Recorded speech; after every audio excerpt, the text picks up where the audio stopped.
You were not meant to be a slave to the grind. You were not meant to trade your life force for money. You can escape gravity. You can unlock your life. You got this. Let's go. Hello and welcome to Unlock Your Life. I'm your host, Jennings Smith. We have a phenomenal show because this is something that I've gotten a lot of real life feedback from people in my mentoring group, the Deal Room, about, and they're asking this question.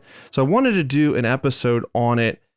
The main tenet that I want to hit on is this thought of, I can do it myself, right? If you're listening to this show, you're most likely somewhat of an entrepreneur.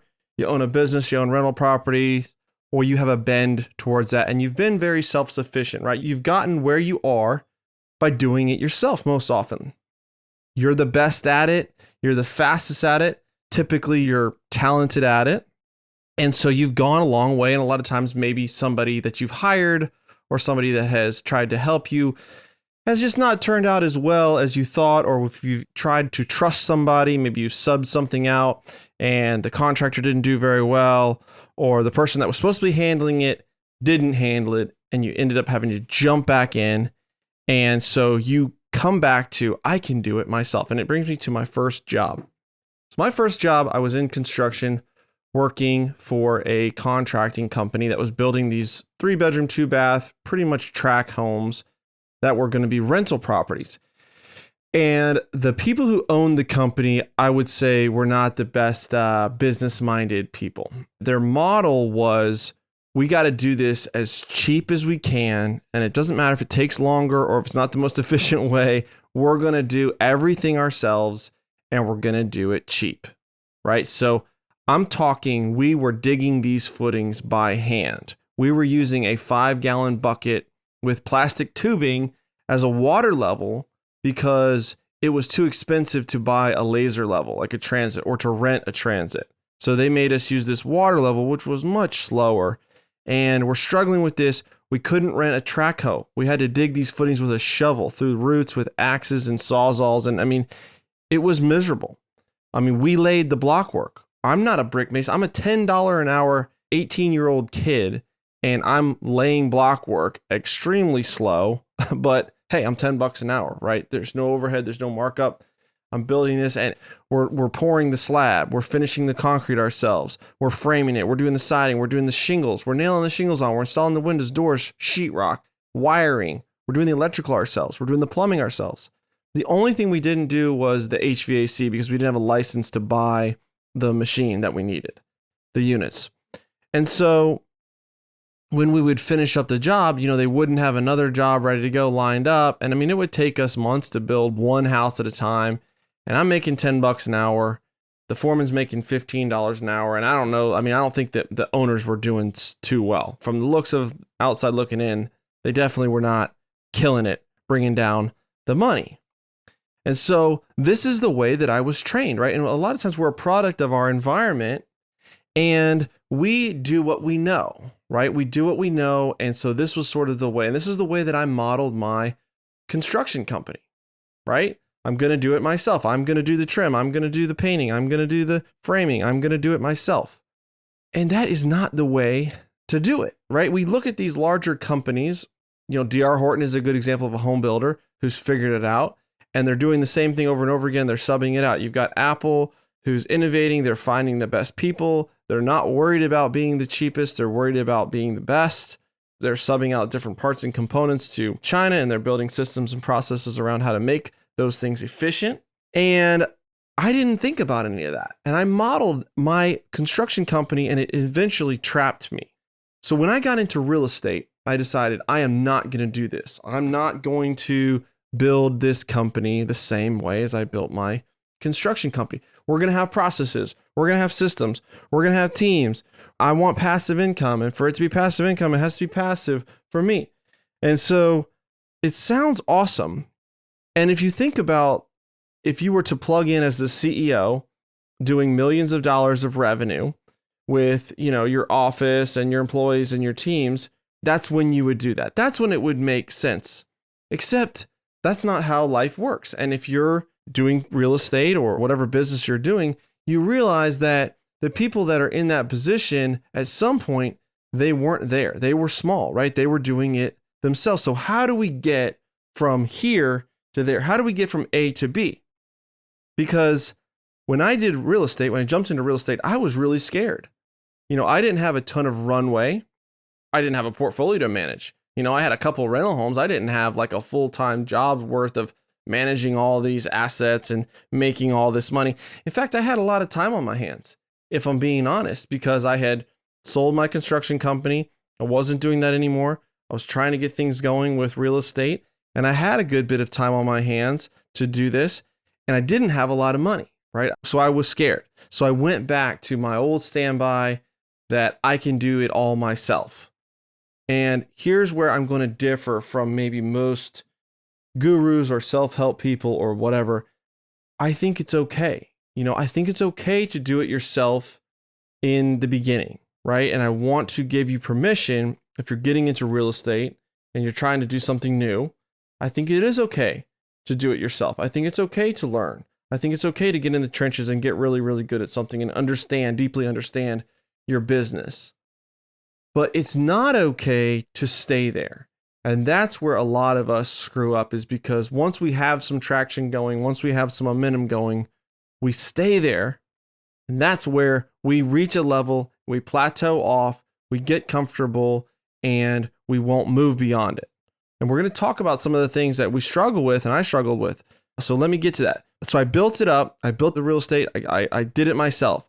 So I got busy. I got busier. We kept growing. Eventually, we grew to 1,000 apartment units, 500 self-storage units. We had a Facebook group with 25,000 people in it. There was a lot of admin work with that, approving people, keeping the spam out. We started a course. We started a coaching group. We did the deal room, where we teach people how to buy their first multifamily property. And the work just really, really, really started to pile on. So now we're making money. Now we're getting traction. Now we're going where we want to go.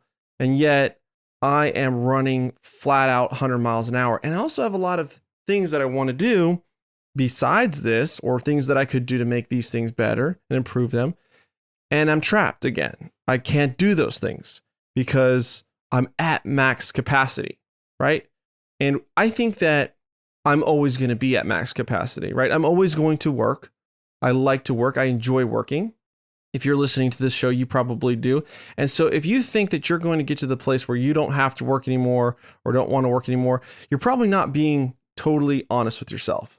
But where I think is a healthier place to be is to get to the place where you can work when you want to work. You can work on the things you want to work on. You can work on those high leverage activities that are really going to move the needle versus trapped by busy work that has to get done for these things to keep going, but they really aren't high leverage. They really aren't your highest and best use, and they really aren't things that you enjoy doing.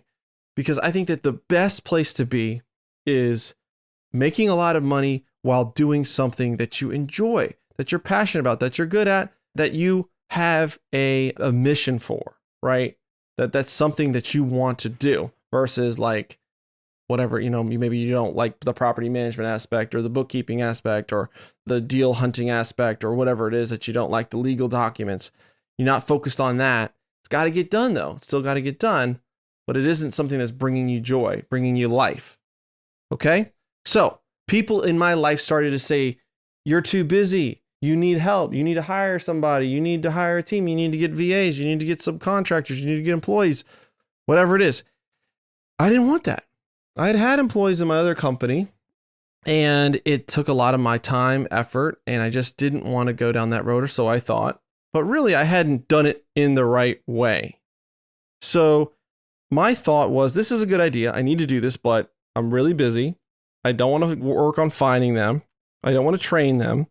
It's a hassle to find the right company. You could go through wrong subcontractors, wrong employees, wrong executive assistants, and then you've created more work for yourself and you've held yourself back, and you would have been further along if you just kept doing it the way that you're doing it, right?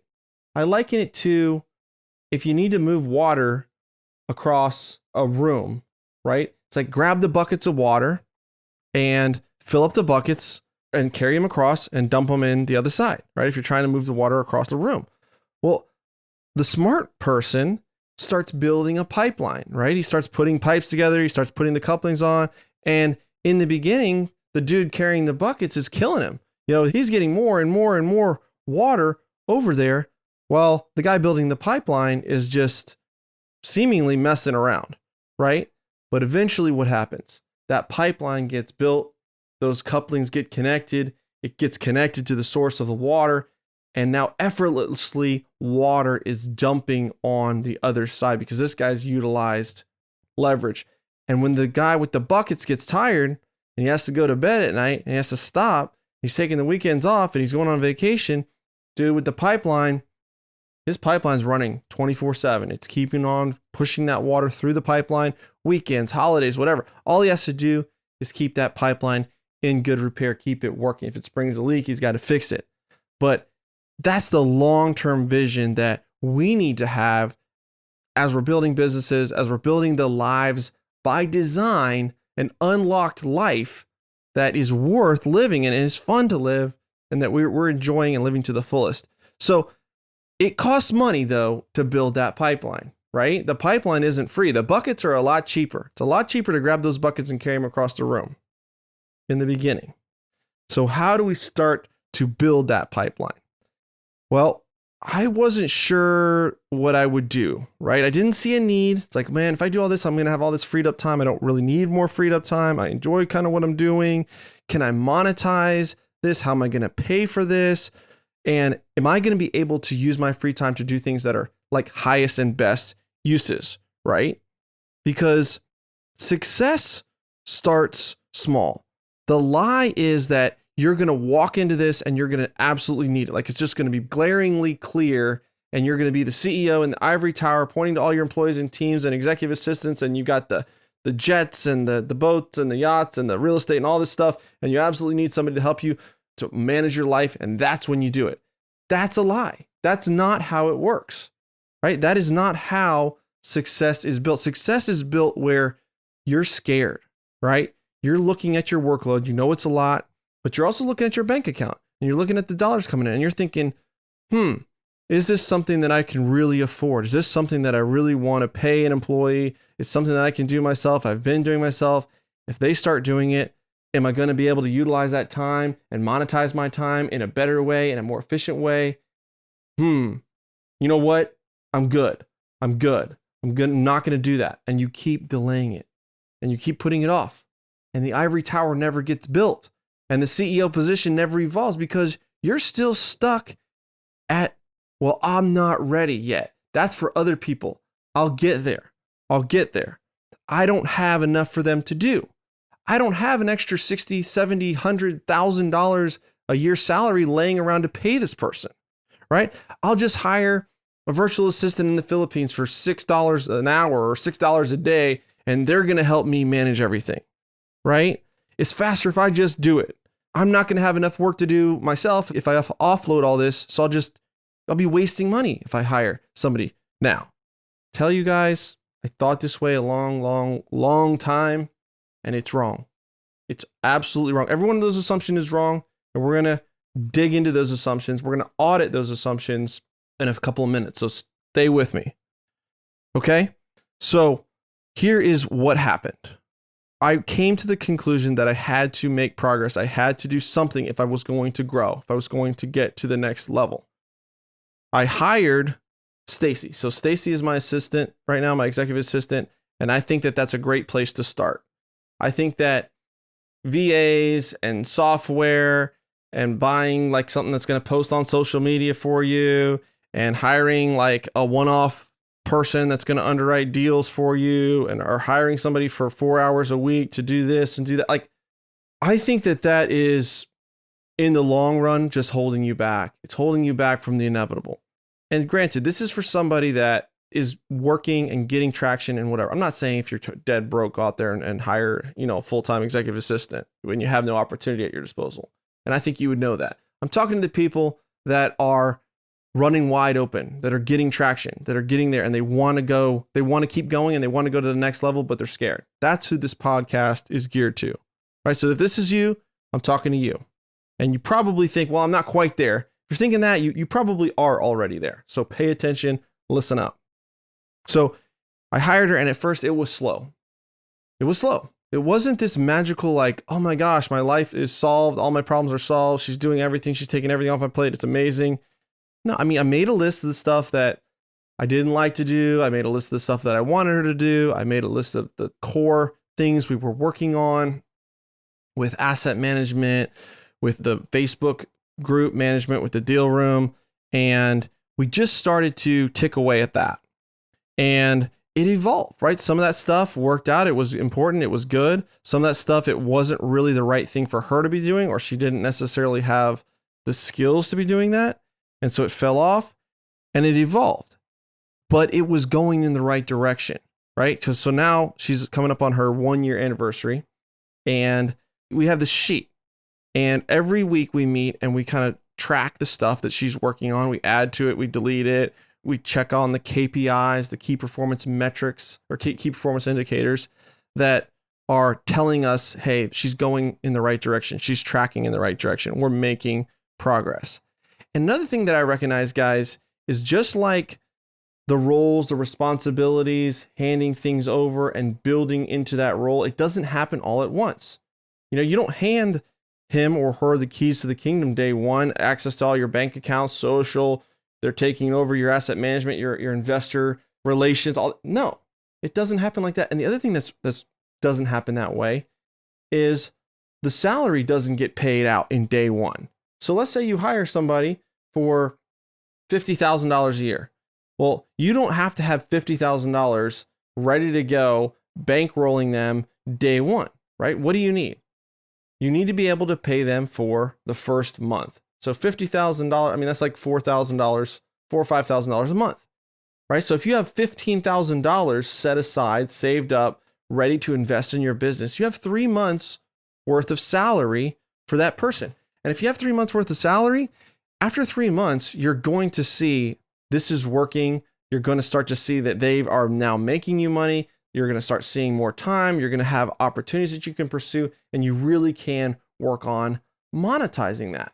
But we don't look to buy an apartment complex, and in month one, we're like, dang, we're not making any money. This isn't working. Why isn't this monetizing? Why aren't we cash flowing?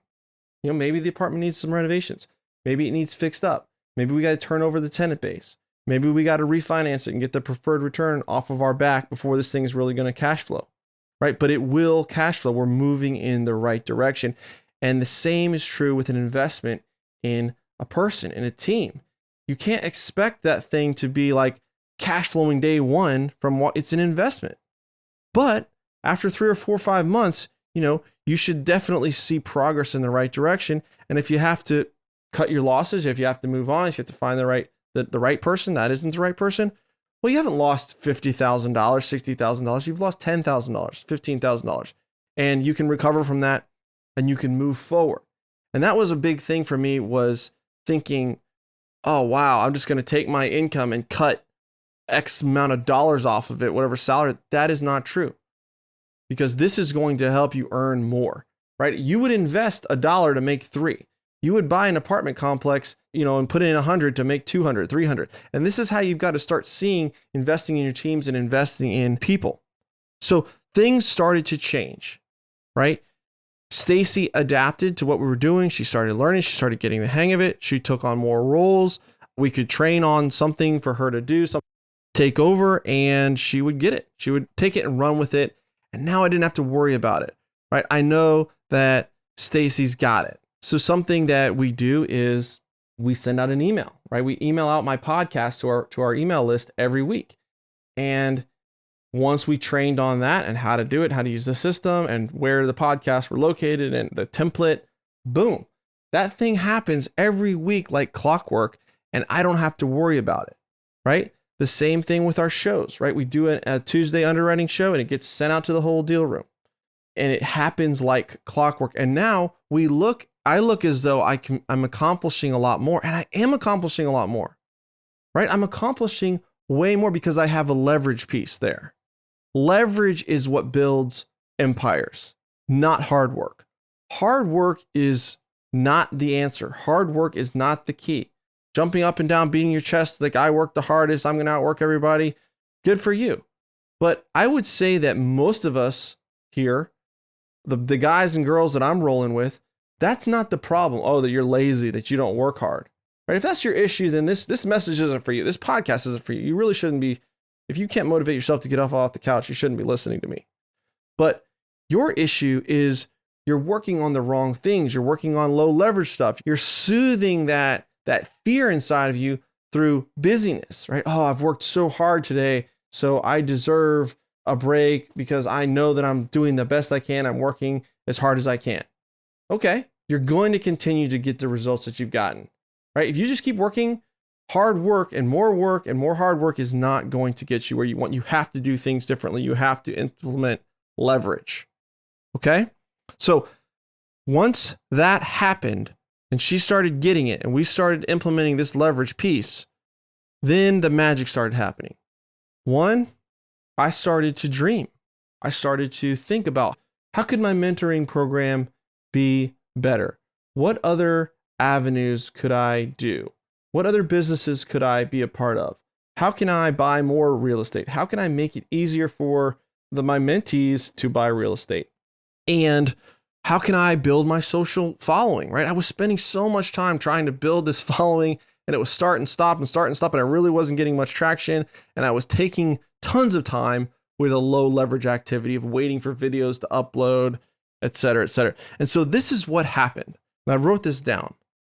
The deal room grew, pretty much doubled after hiring Stacy, and the quality of the members increased. We've gotten a lot more selective on the people that we've let in there. You have to have real estate experience prior, or you have to own your own business. And the deal room has really, really been a lot of fun and has changed my life. And it has been a huge increase, right? That alone has more than covered the quote unquote cost of Stacy. Okay. She also launched my personal brand website. Now, is Stacy a web developer? Right? The old Jennings would have been like, oh, well, I want to hire somebody that can build me websites and that's a social media guru and this and that, because that'll be cheaper and I can hire her in-house and she can do all this for me. Wrong. You know, that is not her role. Your executive assistant, if you hire one, or your next hire, that's what I would recommend you do, is hire a right-hand man or woman. And their role is not to be the catch-all that you dump all the junk that you don't want to do on their plate. That's a scarcity mindset, right? That's the first step. I mean, that's better than nothing, I guess, but that's not where you want to go. Where you want to go is this is your person that helps you find the right tools, the right subs, the right people. Yes, there are some things that they're doing that they can do, but that's not their only role. Because if I had Stacy build my website would have sucked, right? So I had Stacy look and interview and find the right person to build the website. And we settled on a phenomenal person who has built like Grant Cardone's website, Brad Lee's website, some other entrepreneurs that are in the same space I'm in. And Jennings Smith Jr., shameless plug there, Jennings Smith Jr. is a phenomenal website, right? It's got my podcast there. It's got the deal room there. It's got the Facebook group there. It's got our cryptocurrency there. It's got everything about me that you'd want to know, all housed in a really slick package. And that would not have happened without Stacy.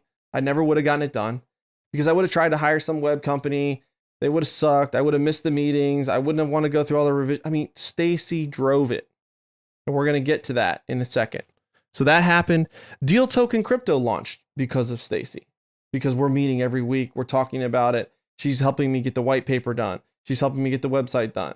She's getting the jot forms done, the claim token, all that stuff, right? So we launched a cryptocurrency around our multifamily community, My First Million in multifamily. Asset management firm was hired. So we went through a major upheaval with switching some management companies and asset managers who are now managing the property managers. That was led by Stacy. Podcasts. Here's another example of Stacy not being the right person for this, but finding the right person, becoming the conduit for that. So one of the roles that I asked Stacy was, I want to be booked on more podcasts. And if you're listening to this podcast right now and you know of a great podcast that you think that I should be on, hook me up. Shoot me a message. I would appreciate that. But I told Stacy I want to be booked on a couple podcasts a week. Let's make that happen. Start reaching out to people.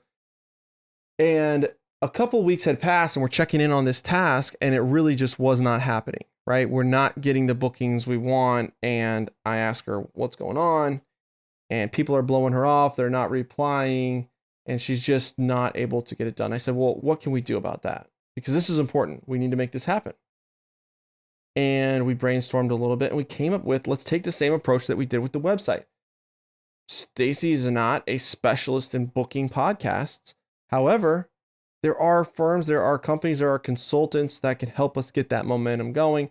And so she interviewed with 4 or 5 different companies. She brought the top one to me. I sat through it, loved it. We approved it. And now I'm booked on 15 different podcasts over the next couple months. And she made that happen as that conduit. My social media following has doubled, right? I had a couple thousand followers on Facebook. I think I'm over 9,000 now. You know, our Facebook group is growing. Our TikTok following is growing. Our Instagram following is growing. We had a video the other day that broke 4 million views across Facebook and Instagram. 4 million views. That's pretty much a viral video. And so we're doing that because we're consistently producing social media content. And the reason we are is because of Stacy, right? Because Stacy found a Philippines VA company to help make these video clips. And then they send them back and they're wrong. And she corrects the English and she tunes them up and she posts them and she messages me and says, hey, we need more videos. You got to make a few. And yes, I'm making the content, but that's not that hard. Making the content is, I would say, probably 10 to 20% of it. The rest is editing and execution. And that's where she's taking that over. And because of that, the social media content has doubled. And now we have plans to grow that further. We bought a yacht. Preferred return. We bought her and she handles everything with that. The bookings, the captain that's running it, all this stuff. And so that has become a blessing instead of a pain in the butt. Tax returns, right? Just got my 2021 taxes done. And when you're filing taxes on like 16 different companies between all the real estate holdings and all the other stuff we're doing, it gets to be really burdensome just to get those taxes done. And all this plus countless, travel bookings, buying stuff on Amazon, thank you cards, thank you gifts, my anniversary, my trip to Europe, like stuff that I just want to have happen, that she helps make it happen. And I hate dealing with that stuff. And it's really not the most important thing to deal with. Now, why did all this happen? Right? We're going to talk about the very, very key as to why this has happened. Why did the deal room grow? Why did the personal brand grow? Why did the personal website grow? The deal token launched, the podcast bookings, the social media doubling, the tax returns done, all that. The reason why is Stacy held me accountable. You may think, oh, Jennings, you don't need accountability. You're out there killing it. You're making all these videos and you're getting up at 5 a.m. and you're very accountable and disciplined. And I'm not, right? I'm not. I'm a human. I'm fatigued. I don't want to do things that I don't want to do. I don't want to answer that email. I don't want to make that video. I don't want to post. I don't want to write. I don't want to do my taxes. I don't want to do any of it. I'm lazy, just like every other human being, but I can build systems, processes, and accountability in my life so that I can excel, right? So I can automate it, where I can make this stuff happen even when I don't feel like making it happen, or I can get somebody else to do it so that it still gets done even if it's not me personally doing it. But that is a lie, right? Where you're like, oh, just everybody else is doing everything. You still need accountability. There's still things that you need feedback on that you got to handle. And when you have somebody holding you accountable, meeting with me weekly, Jennings, I need this from you. I need that from you. We've got to meet with this person about the website. We need to approve these changes. Do you want to book on this podcast? Yes or no? Yes. Okay. All right. I'm booking it. All right. Your anniversary's coming up. Like, do you have a reservation? Okay, what do you want to get your wife? This kind of thing. Like, I need that accountability. And because of that, it was almost like a coach in my life. And when we implemented this in the deal room, this is when we really started seeing results happen as well. Because in the deal room, we just used to be like, hey, here's the course, and we're going to underwrite your deals live. But we implemented the deal sprints, assigning you to small groups, assigning you to sprint leaders, holding you accountable to the things that you want to achieve, and meeting about those weekly. That's when we really started to see the results ramp up, because everybody needs accountability. Everybody needs a process, a system. And if you are on the precipice of, do I need help? Do I need to hire this person or do that? That person is going to bring accountability into your life. That person is going to bring a higher level of performance for you because you know you got to perform. You don't want to let this person down. They're trying to help you and you got to help them help you, if that makes sense.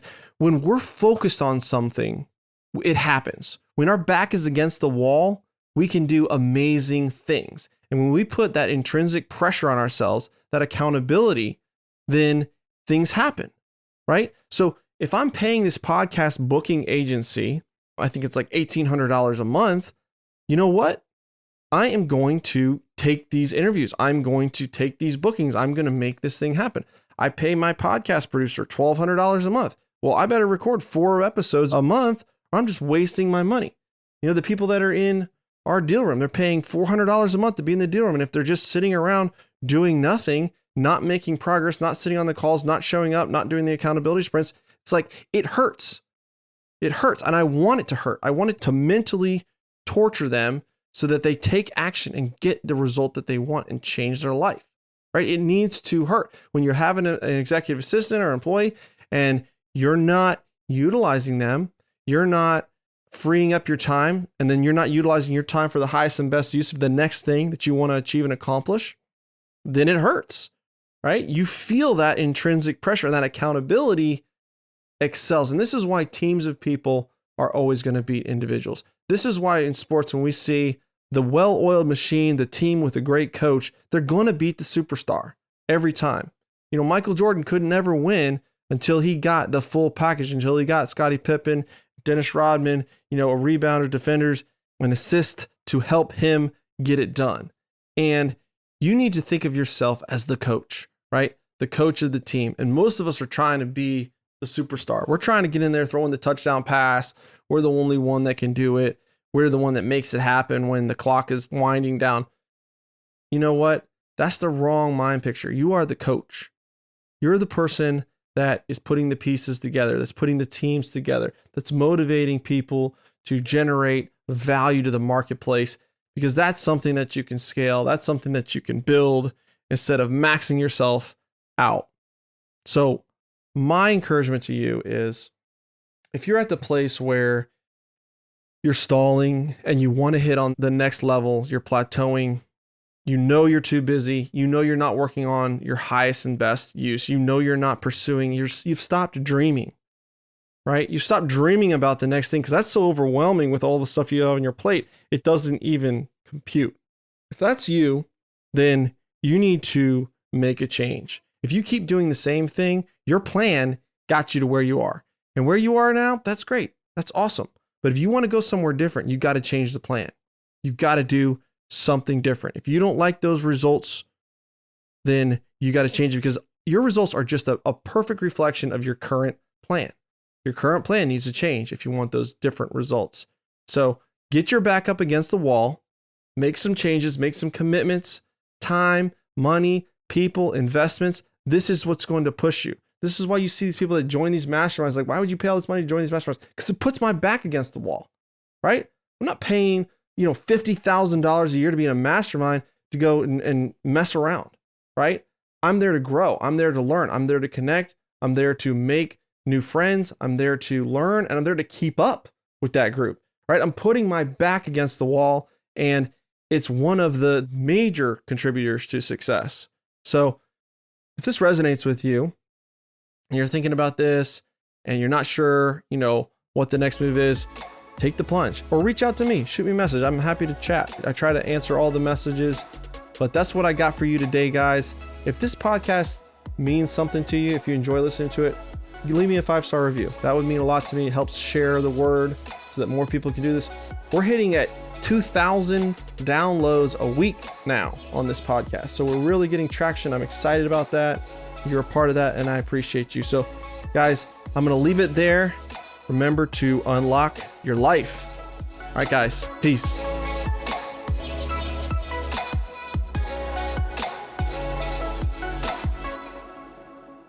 This is thepodcastfactory.com.